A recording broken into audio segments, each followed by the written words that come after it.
यानंतर बघूया दिवसभरातल्या महत्त्वाच्या बातम्या टॉप 25। एकनाथ शिंदेंची पुन्हा शिवसेनेच्या मुख्य नेतेपदी निवड, पक्षाचे सर्वाधिकार एकनाथ शिंदेंकडे सोपवण्याच्या ठरावाला मंजुरी। रवींद्र चव्हाणांकडून भाजपच्या प्रदेशाध्यक्षपदासाठी अर्ज दाखल, चव्हाणांची बिनविरोध निवड होणार निश्चित, हे उद्या मात्र औपचारिक घोषणा।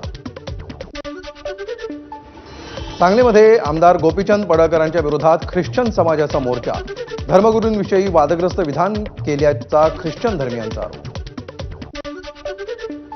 कल्याणमध्येही गोपीचंद पडळकरांच्या विरोधात ख्रिश्चन समाजाचा मोर्चा, वादग्रस्त वक्तव्य केल्यामुळे गुन्हा दाखल करण्याची मागणी। विदर्भ मराठवाड्याच्या सीमेवरील सहस्रकुंड धबधब्याचं आकर्षक दृश्य, मागच्या आठवड्यातील पावसामुळे धबधबा ओसंडून वाहतो। रत्नागिरीतील लांजा तालुक्यातील सवतकडा धबधब्यावर पर्यटकांची गर्दी, उंचावरून फेसाळत कोसळणारा धबधबा अनेकांच्या पसंतीचा स्पॉट।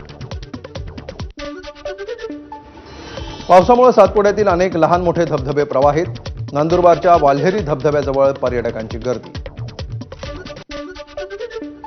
एसटीचं आगाऊ आरक्षण करणाऱ्या प्रवाशांना तिकिटामध्ये 15% सूट, परिवहन मंत्री प्रताप सरनाईकांची घोषणा। रिझर्वेशन चार्ट आता रेल्वे सुटण्याच्या 8 तास आधी तयार होणार, रेल्वे मंत्री अश्विनी वैष्णव यांचा निर्णय। पीओपी गणेश मूर्तीच्या विसर्जनासंदर्भात अजूनही तोडगा नाही, हायकोर्टानं दिली 21 जुलैपर्यंत राज्य सरकारला मुदत, 24 जुलैला पुढची सुनावणी।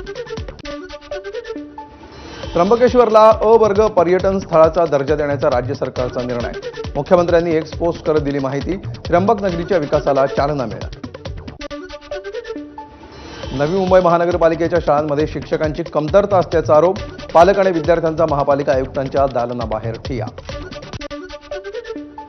महिला आयोगाच्या 17 रिक्त पदांवर नियुक्ती, एबीपी माझानं बातमी दाखवल्यानंतर अखेर राज्य सरकारला जाग। छत्रपती संभाजीनगरच्या बालसुधारगृहातून 9 अल्पवयीन मुलींचं फिल्मी स्टाईल पलायन, दामिनी पथकानं पाठलाग करून 7 मुलींना पकडलं, मात्र दोघी अद्यापही फरार, तर पकडायला गेलेल्या दामिनी पथकावर मुलींकडून दगडफेक। धाराशिवमधील परांडातल्या शेळगावामध्ये वडिलांनीच केली मुलीची हत्या, मुलगी सतत आजारी पडत असल्यानं दारूच्या नशेत केलं कृत्य, आरोपी बापाला पोलिसांकडून बेड्या। रस्ता नसल्यामुळे रुग्णाचा डोलीतून प्रवास, शहापूर तालुक्यातील दापूरमाळा गावातील भयाण प्रकार, या भागामध्ये अजूनही अनेक गावं मूलभूत सुविधांपासून वंचित। पुण्यात नवले पुलावर तरुणांचा दुचाकीवरून जीवघेणा प्रवास, एका दुचाकीवरून 4 जण जात असल्याचा व्हिडिओ व्हायरल। दुबईत एअर टॅक्सीचा प्रयोग यशस्वी, शहरांतर्गत हवाई सेवेच्या दिशेनं मोठं पाऊल, लवकरच मुंबई, पुणे, दिल्लीमध्ये देखील एअर टॅक्सी सुरू होणार, 2026 मध्ये भारतात एअर टॅक्सीचा प्रयोग होण्याची शक्यता।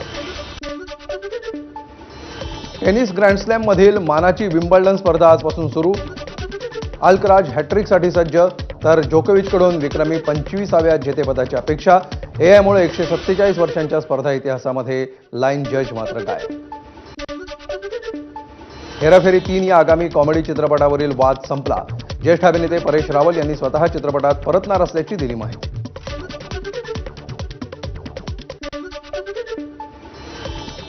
आणि आता बघूया या क्षणाच्या महत्त्वाच्या हेडलाईन्स।